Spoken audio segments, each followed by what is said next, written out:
During the following year, the agent on the planet Earth, now known as John Lilly, experienced several accidents.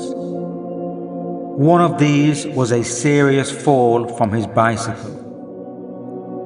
In the state induced by the chemicals in his body, John's interchange with external reality became disconnected. The bicycle was traveling about 30 miles an hour down a twisting, turning road. Suddenly, the chain came off. The rear wheel locked, and John hit the road. He tried to roll to avoid damage, but landed on his right shoulder, breaking his collarbone, his scapula, 3 ribs, and puncturing his right lung. Within the same year, the agent John also had an accident in his own swimming pool. The 3 beings called together a meeting to report on the year of their agent John Lilly on planet Earth. I have called this meeting to report the close of the year of education of my agent on the planet Earth. I would like to give a short review of that year and its termination. I and several other beings with agents on the planet Earth were very busy at this time with the coincidence control of this particular agent. There were times when our coincidence controls had to be introduced with an exquisite sense of timing. At one point, the second being and I arranged for an agent to read an account of mouth-to-mouth resuscitation, pre-programming her for an episode that happened 3 days later, in which she found the body of the agent floating in the swimming pool. Another being had to be enlisted to time the publication of that account of mouth-to-mouth resuscitation in the paper which our agent sometimes reads. Coincidences were arranged for her to buy that issue of that paper and read it. I note that the educational process was terminated. How was this accomplished? This was done in cooperation with many agents who gradually arranged for coincidences to cut off the supply of the substance K, which our agent was using during the educational process. The human vehicle had become seduced by K. By arranging a series of coincidences, I led our agent to obtain a large enough amount of this substance for the final scene of the termination process. At this point, exquisite, fast timing of events was necessary. As our agent was riding his bicycle down the canyon road, I chose a place for the chain to lock the rear wheel. At this particular instant, his body was in such a position that as he fell, he received painful but not fatal injuries. I arranged for his biocomputer to be uninjured to preserve the vehicle for a future mission. It took a good deal of careful preparation over a long period of time of our female agent. Her protective care had to be preserved for future use. And yet, it was necessary to remove her from the scene so that we could terminate his use of these substances. There was a delicate balance of maintaining his cover of the use of the chemicals and at the same time arranging the supply of one more substance in the human consensus reality and inducing the female agent to leave so that the process could be completed. Later, she experienced some guilt about being away from him at this particularly crucial time. However, her education as an agent on Earth required this series of coincidence controls. In cooperation with several other agents, we overdetermined the coincidences so that our agent would get to the hospital with no further injuries. We arranged for 3 persons to call the rescue squad, the sheriff, and the fire department. Once our agent was injured, we made sure he would be taken care of in the human consensus reality, despite his inability to take care of himself as a result of the injuries and the substance within his biocomputer. It was realized that he must be put through a new phase of his education while in the hospital. While he was in coma, sedated, tranquilized, and under the influence of painkillers, the second being and I took him to other planets on which catastrophic planet-wide disasters were taking place. He wrote these experiences up later in a book. It was necessary to arrange for the education of the female agent during this period.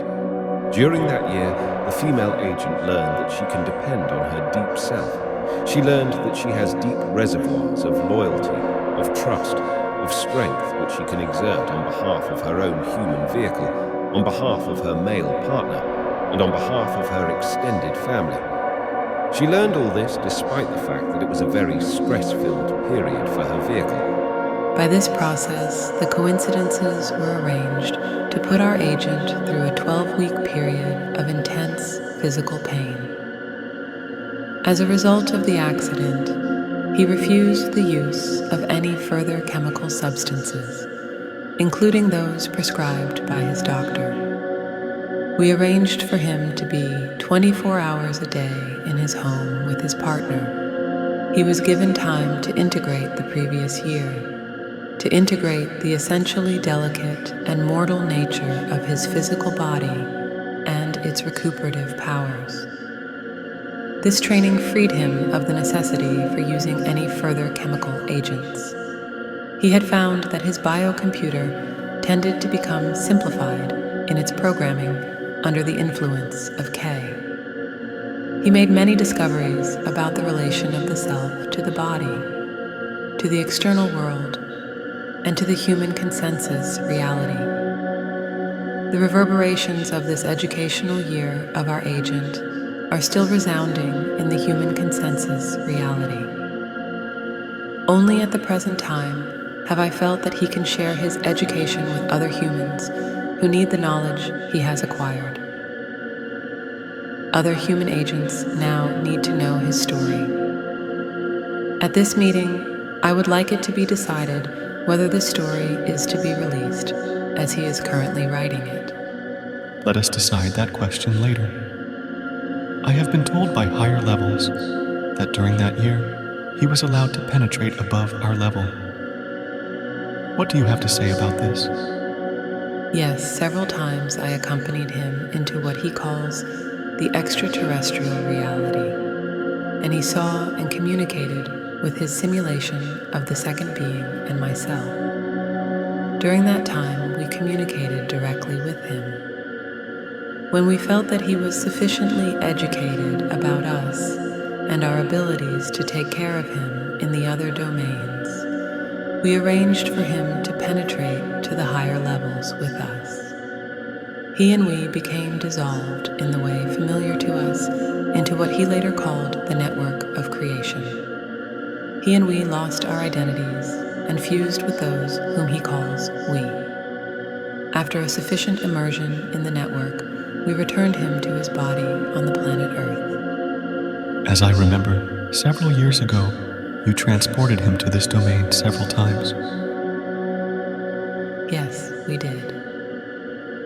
At that time, he wasn't quite ready to accept the existence of the higher levels, and he later attributed the experiences to his own simulations of the creative process in the universe. What is the current status of his belief about us and about the network of creation? He tends to oscillate somewhat between belief in the reality of our existence and belief that these experiences are a consequence of holding to our existence as if real.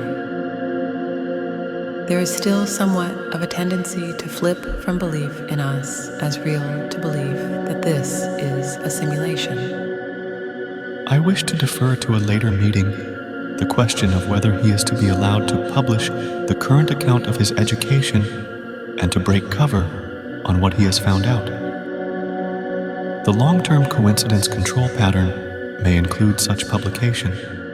At this time, we estimate from information derived from higher levels and intelligences, which both of you have collected, that the probability of publication is not yet certain. The decision is not completely in our hands. Higher levels insist on further evaluation and correlation with other agents on the planet Earth. I will let you both know at a later time how these probabilities are developing, and at the next meeting, we can make the decision whether, at our level of control, he is to be allowed to publish. This conference is hereby declared adjourned. The agent John Lilly asked himself, are the three beings real? Are any not human beings real? Am I being advised by them? Will they arrange for coincidence control to publish what I have written? Will there be repercussions from the human consensus reality if what I have written is published? Can I obtain the advice of the being in control of my coincidences? Is my mind merely the computer brain? Is there something in me extending beyond me, as has so often been promised by my inner realities?